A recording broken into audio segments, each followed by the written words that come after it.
السلام علیکم. زه یم نور البصر بصر. تاسو ګورئ دورشل ډیجیټل ټي وي. څنګه چې تاسو ته پته ده چې موږ د نفسیاتي پروګرامونو دا لړۍ مسلسل را روانه کړې ده. په دې پروګرام کې موږ سره پروفیسر راشد حسین صاحب وي. پروفیسر صاحب ستړی مه شئ، په خیر راغلي. ډېره مننه نور البصر صاحب. خوشحاله شئ پروفیسر صاحب. کتونکي ډېرو ماته داسې ټلیفونونه مو که میسجونه مو که چې په نفسیاتي پروګرامونو کې تاسو ترقي پسند چې کوم مصنفین دي د دې متعلق یو پروګرام وکړئ. نو نن زما سوچ دا دی چې د پروفیسر صاحب نه په دغه پروګرامونو پوښتنه وکړم، او دا زما لومبنی د پروفیسر صاحب نه سوال دی چې پروفیسر صاحب په دې باندې مې پوه کوي چې دا ترقي پسند مصنفین وایي څه ته راغلي د کوم ځای نه دی دا ترقي پسند دغه چې سوچ چې کوم دی، او دې وخت کې چې کوم دی زمونږ په کومو حلقو کې د ترقي پسند مصنفینو څومره شمار دی یا څه حساب دی، څه طریقې سره دا ادب د ترقي پسندۍ روان دی؟ نور البصر صاحب، ټولو نه پیله خو ترقي پسندي راغلي چرته نه ده، او ترقي پسندي چې دی دا ترقي پسند سوچ دی څه شی. ټول نه پیله به په دې خبره کوو، بیا به دې باندې د بعد کې د نفسیاتو څه عمل دخل دی، او درېیمه برخه کې بس تاسو د دې سوال جواب ورکوو. بسم الله. ټول نه پیله خو دا که نه چې دنیا کې څونه رجحانات یا تحریکونه یا نظریې راغلي دي، نو هغه که مونږ وګورو یو بل سره کنیکټډ راغلي دي، یا د یو نظریه د بلې نظریې په رد کې راوچته شوې ده، یا یو نظریه د بلې نظریې په فیور کې راوچته شوې ده، یا چونکې ادب سیاست دا چې دی د دې ډېر نږدې تعلق دی خپلو کې یو بل سره، یا د سیاسي بدلون د وجې نه چې دی یو نظریه راوچته شوې ده. که موږ وګورو نو تقریبا 1917 کې د روس انقلاب راغو. روس کې انقلاب راغو، هغې انقلاب چې دی دلته کې چې کوم محکوم دغه وو، قومونه وو، ولس وو، مختلف ملکونه وو، او د برطانیې راج په ډېرو ملکونو باندې وو، نو هغې ډېر لوی اثر چې دی هغه پیدا کړو، هغه قومونو کته بدلون یې راوستو. بیا هټلر چې په یورپ کې څه وکړ، او د هغې په نتیجه کې هغه توړ پوړ شروع کړ، اقدار او روایات او کلچر او هر یو شی چې دی یو قسم لا مسمار کېدل شروع شو. نو په یورپ کې چې دی عموما په ذهنونو کې مختلف قسمه سوچونه ډیولپ کېدل شروع شو. دلته کې کارل مارکس راغو. د کارل مارکس نظریات او د لینن نظریات ډېر محکم دي د ترقي پسندۍ لپاره، یا د ترقي پسند تحریک د آغاز لپاره. اوس کارل مارکس چې موږ سټډي کوو، نو دا اصل کې د هیګل نظریه چې دی، محققین او ناقدین وایي چې د هیګل نظریه په سر ولاړه وه، الټا کارل مارکس وکړه دای په خپو باندې ودروله، دای سیده کړه. هیګل چې دی شارټیسټ انټرپریټیشن که مونږ د هیګل د نظریې کوو که نه، نو هغه وایي چې سوچ په ماده کې تبدیلي راولي.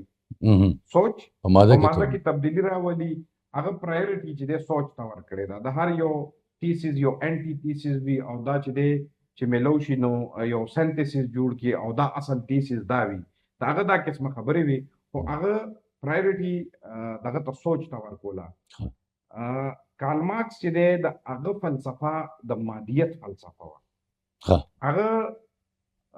پرایورټي چې دی هغه مادیت ته ورکړه. اوس کارل مارکس چې دی، کارل مارکس او فریډریک انګلز د دې چې دی کم نظریاتو هغې ډېر اثرات مرتب کړ. اوس دا څه شی دی؟ هغه درې اهم خبرې دي. یو ډایلیکټیک میټیریالیزم دی. ډایلیکټیک میټیریالیزم موږ سره دا وایي که نه چې په ماده کې چې کومه تبدیلی راځي او دا په مزه مزه راځي او دا مسلسل راځي او دا شی چې دی ارتقا پذیر دی، ښه ارتقا طرف ته روان دی. صحیح بل هیسټوریکل میټیریالیزم دی. هیسټوریکل میټیریالیزم کې کارل مارکس دا وایي چې هیستوري چې دا نو دا صرف د بادشاهانو کیسې او کهانیان او د دروغو رښتیاو فتوحات نه دي، ښه بلکې دا د قابض او د چې کوم په وسایلو باندې قابضه طبقه ده د هغې او د مزدور طبقې ترمنځ چې کوم کشمکش دی دا د هغې کهانیانې دي. صحیح. او درېیمه خبره د هغې سرپلس ویلیو ده د کارل مارکس فلسفه کې منځ ورکې خبرې نور هم دي هغه یا هو ډسکس کوو. صحیح ښه سرپلس ویلیو کې دی دا وایي چې د مزدور د محنت اصل میوه چې دی دا مالک خوري او سمه مزدور ته چې دی اینډ اف د ډے هیڅ هم پاتې نه. مونږ وګورو که نه یو فیکټري ده یو کارخانه ده او چونکې هغه انډسټریالایزیشن طرف ته روانه که نه یورپ او هغې کې چې دی یو طبقې به کار کول او بله طبقه چې دی اونر وه او مزدوري به یې کوله. نو فیکټرۍ کې ټوله ورځ چې مزدور کم 8 غنټې 10 غنټې 12 غنټې کار وکړي که نه سمه هغه ته د ورځې په اخیره کې یا د میاشتې په اخیره کې څه میلاویږي او د میاشتې په اخیره کې مالک ته څه میلاویږي که نه. دې دواړو کې د ځمکې او د اسمان فرق دی. مزدور هم په هغه ځای غریب لګیایي ټیک شو ټول ژوند چې دی هغه خاورې شي کار او هغه نه هغه ته څه میلاو نه شي، هغه ته د یعنی ژوند ټول څه- کار هغه چلی ټول کار هغه چلی سمه او مالک چې دی ټوله سرمایه مالک اوچتوي. سمه نو هغه چې دی هغه دې ته راپاڅېدو او د دې خلاف هغه خپل نظریات پیش کړ او دا چې څونه طبقاتي کشمکش دی د دې خلاف هغه لاړو ویل چې په معاشره کې دا طبقات چې دی که نه دا ختمول غواړي چې یو حاکم دی او بل محکوم دی، یو مزدور دی او بل مالک دی، نه ایکول ډسټریبیوشن اف چې کوم ریسورسز دي وسایل دي پیسه ده ماده ده د هغې چې دی ایکول ډسټریبیوشن دی چې نه حاکم پاتې شي او نه محکوم پاتې شي چې ټول په یو حال شي، یو رنګې کپړې یو رنګې جامې یو رنګې خوراک شي. دې سره به یو فرق راشي پروفیسر صاحب زما په خیال زما چې کوم سوچ دی کله چې په دې نظام کې کم او کوز زیات او وړوکی او غټ او دغه نه وي که نه نو دا نظام به بیا چلیږي څنګه دغه نظریې ته بیا زما په دغه طرف خیال دی خو تاسو خپله خبره جاري ساتئ. دا دې خبرې له مونږ راځو خو ټولو نه محکمه خبره دا ده چې دې نظریې بیا شکست خوړلی دی هغې هغه دی خو چونکې دې چې څه وایي اول هغه ایکسپلین کوو که نه دې تر دې پورې لاړه چې ویل چې مذهب مثال د دنیا هر مذهب هجي یادولو یوازې یو مذهب ته هغې ټارګېټ نو ویل چې دې مثال د افیونو دی دا چې دی سړي له نشه ورکوي دا بېخودي کاري کوي د انسان سوچ محدودوي دا قسمه خیالاتو د دي. نو دا چې دی دا دونه زیات یو قسم لا وایرل شو دا خیالات او نوې غوندې سوچ وکړه په دغه وخت نوې سوچ راغو او دنیا آلریډي میدان د دې دپاره تیار و چونکې موږ د یورپ ذکر وکړو یورپ چې دی د کشمکش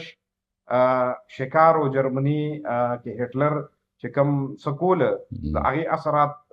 قبلېده دلته کې رشیا وه د رشیا انقلاب راغو دلته کې نورې محکومې طبقې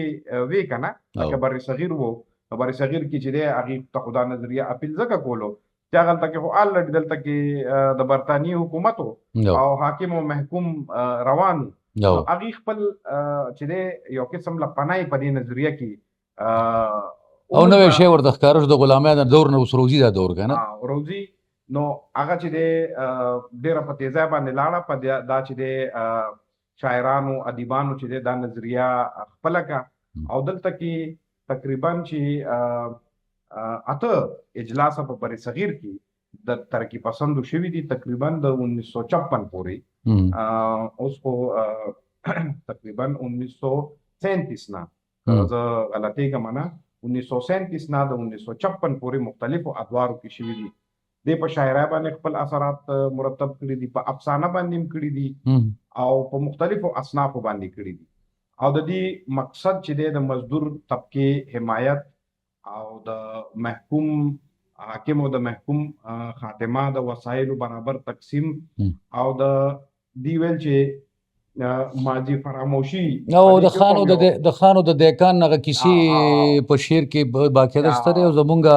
آه، ترقی پسند مصنفین چې د پښتو په اړه کوم ډیر مشهوري نامیم دي ډیر پکې شته هم داسې